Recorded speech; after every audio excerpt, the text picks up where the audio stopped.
Dave here tonight with a video in which I'll be sharing with you my favorite albums released between 2011 and 2019. I posted a video last weekend in which I shared with you my favorite albums released between 2000 and 2010. And this is just a continuation of that series. So, first up we have Noel Gallagher's High Flying Birds. This is Noel Gallagher's solo album debut.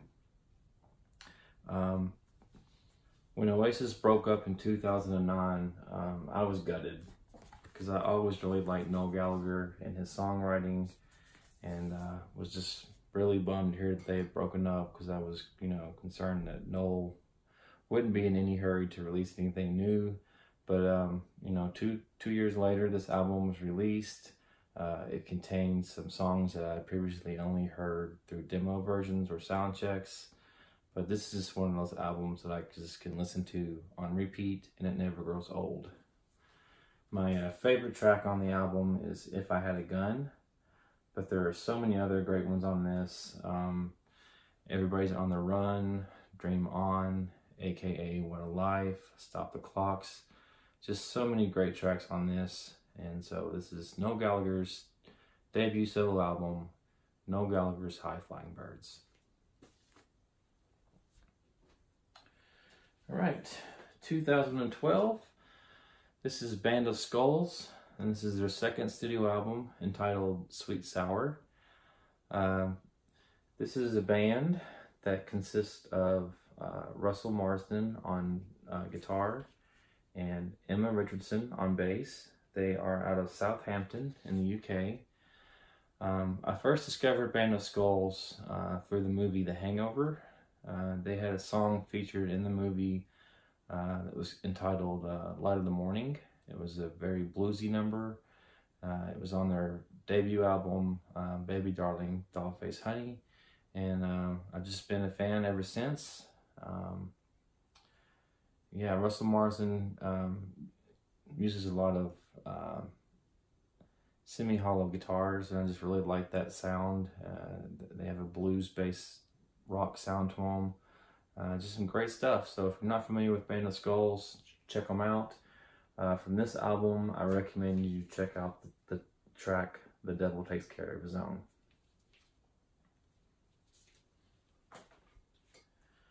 All right, 2013 goes to Queens of the Stone Age, Like Clockwork.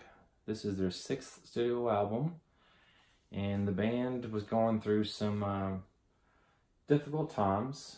Josh Homme was battling depression and some drug abuse issues.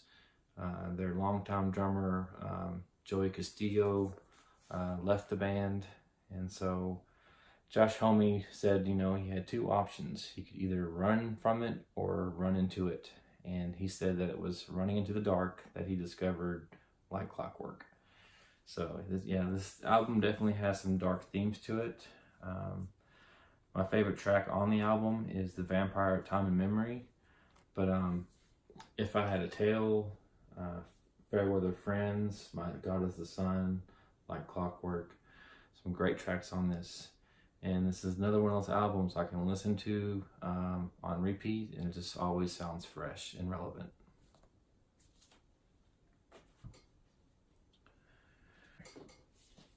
(2014) goes to Royal Blood. They are a duo out of Brighton in the UK, and they are a band that I discovered through an interview with Dave Grohl, in which he said that Royal Blood was his favorite up-and-coming band.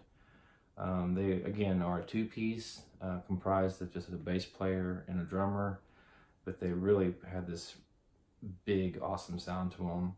They're a little more heavier than some of the stuff I tend to listen to, but just a great debut album. My favorite track on this is the first track on the album, Out of the Black.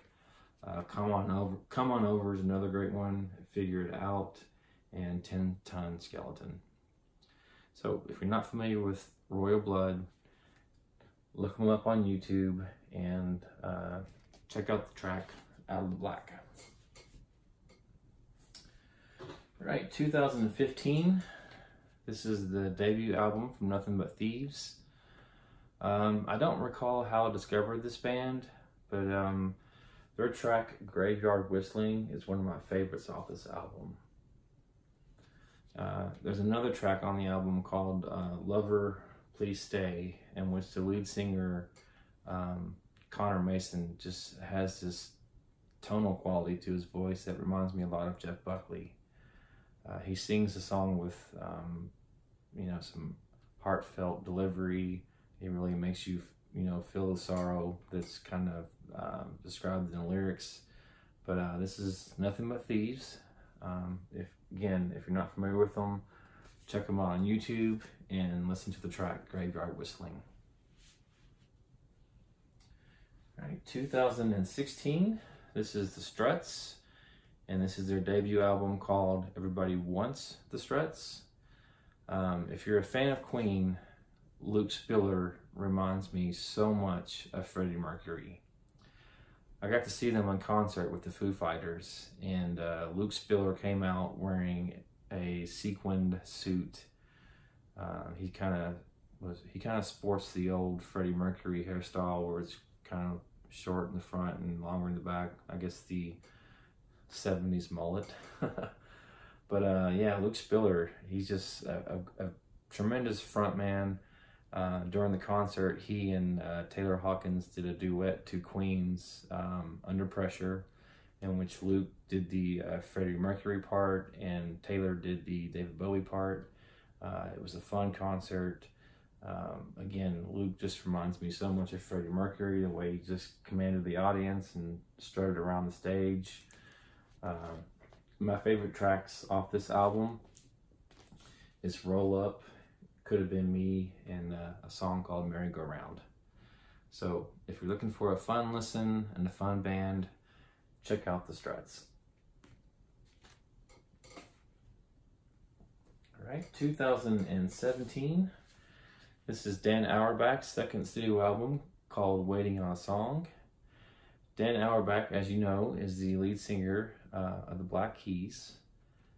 This album doesn't have any blues on it though, funny enough. This is recorded in Nashville at Dan's studio and released on his Easy Eye Sound label. And it's kind of got a retro soul sound to it. It's got some folk on it, it's got some country and some pop rock. Just a fun album, just something I enjoy throwing on and just kind of listening to on like a lazy Saturday or Sunday. Just a good album. My favorite track on this one is King of a One Horse Town. Shine On Me is another great one. So Dan Auerbach, Waiting on a Song.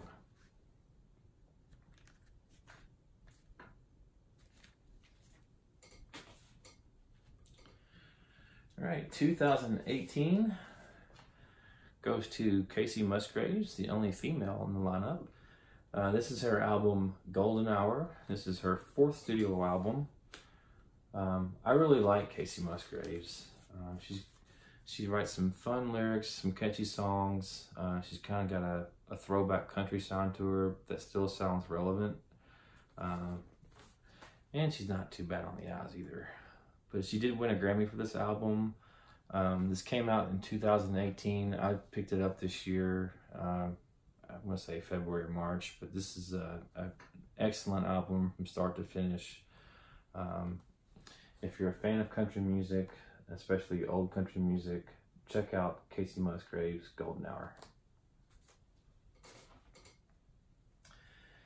And then last is 2019's Cage the Elephant, Social Cues. Cage the Elephant are a band from Kentucky, where I live. They are out of Bowling Green. And this is their fifth studio album. This is one of my favorite albums so far this year.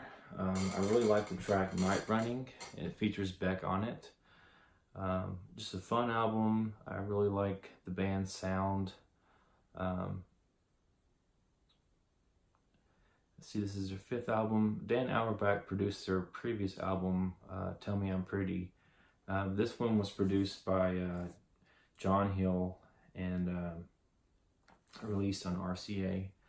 But this is 2019's Social Cue by Cage the Elephant.